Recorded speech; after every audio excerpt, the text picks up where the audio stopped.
En Europa, en muchos países, cuando fue lo de la pandemia, se comenzaron a imprimir mucho dinero desde el Banco Central Europeo. Y bueno, pues muchos países tuvieron que prestar dinero y pues para pagar las ayudas sociales, porque hubo mucho desempleo, muchos enfermos. Y eso conllevó a que los bancos se llenaron de dinero aquí, en Suecia. Bueno, en Europa, efectivamente. Y entonces, por eso que ahora estamos en una gran inflación.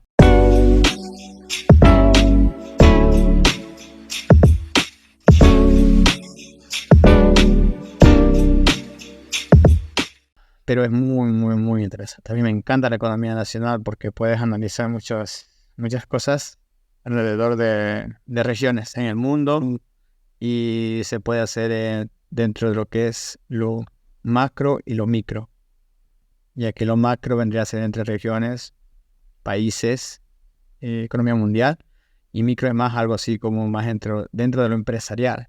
Y estudiando economía nacional te vas a dar cuenta de muchos problemas que hay y por qué pasa, ¿me entiendes? Y por qué pasa esto en Europa, por qué pasa esto en Latinoamérica, en España, por qué entramos en crisis, cómo se sale de una crisis, una decisión política, cómo afecta la economía nacional o incluso la economía regional o global. Obviamente si son países grandes como Estados Unidos, China. Si no me equivoco, es en macroeconomía donde se da la elasticidad de precios, o eso es micro. Más en microeconomía, Micro, ¿no? porque tienes que saber la elasticidad de precios para poner un precio, ya que no simplemente tienes que ponerlo porque de verdad te gustó ese precio, no, tienes que pensar, es como es la medida de los precios, de los cambios de precios, por decir. O sea, tú tienes que saber, por ejemplo, cuánto está dispuesto la gente a comprar tu producto por el precio que lo vas a cambiar. Entonces, pero eso tienes que saber las fórmulas y los ejercicios de elasticidad. Pues tú sabes que todos los productos son distintos y, por ejemplo, tienen muchos reemplazos. Así que, por ejemplo, tú no puedes cambiar el precio, subir el precio por ejemplo, de un teléfono, porque de repente va a haber otro teléfono que vas a querer comprar por un precio más barato. Entonces tienes que saber eso, más o menos cómo se maneja en el mercado.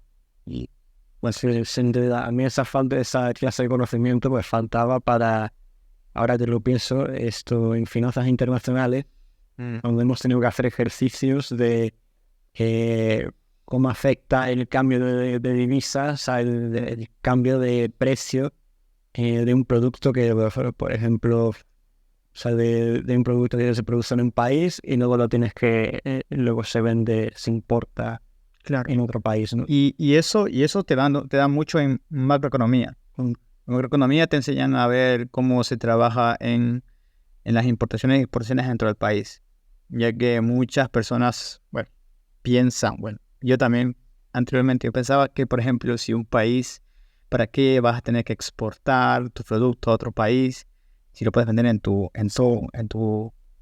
país? Y no funciona así, simplemente que tienen que haber exportación e importación. Muchas personas antes, y me incluyo yo, pensábamos que si yo exportaba más, ganaba más dinero. Y no es así, porque como ustedes saben la inflación, si tú exportas mucho y te entra más dinero de lo que gastas, pues crea una inflación. Pero siempre tiene que haber un balance entre lo que es la importación y la exportación. Sí. ¿Entiendes? Entonces eso fue algo increíble que me pasó así. Y es verdad, porque la inflación se crea así. Es cuando mucho dinero, muchas divisas se está flotando en un país. Algo que nos pasa ahora. Que aquí en Europa, en muchos países, cuando fue lo de la pandemia, se comenzaron a imprimir mucho dinero desde el Banco Central Europeo. Y bueno, pues muchos países tuvieron que prestar dinero y pues para pagar las ayudas sociales, porque hubo mucho desempleo, muchos enfermos. Y eso conllevó a que los bancos se llenaron de dinero aquí, en Suecia.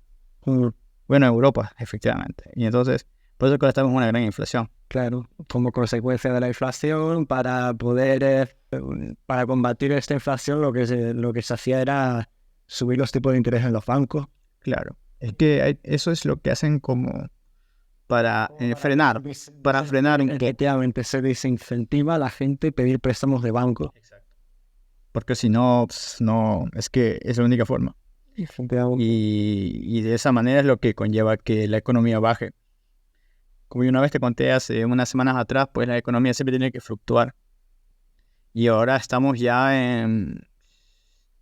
Yo creo que estamos en una recesión. Es lo que yo pienso. Una recesión... no se quiere admitir que estamos en una recesión.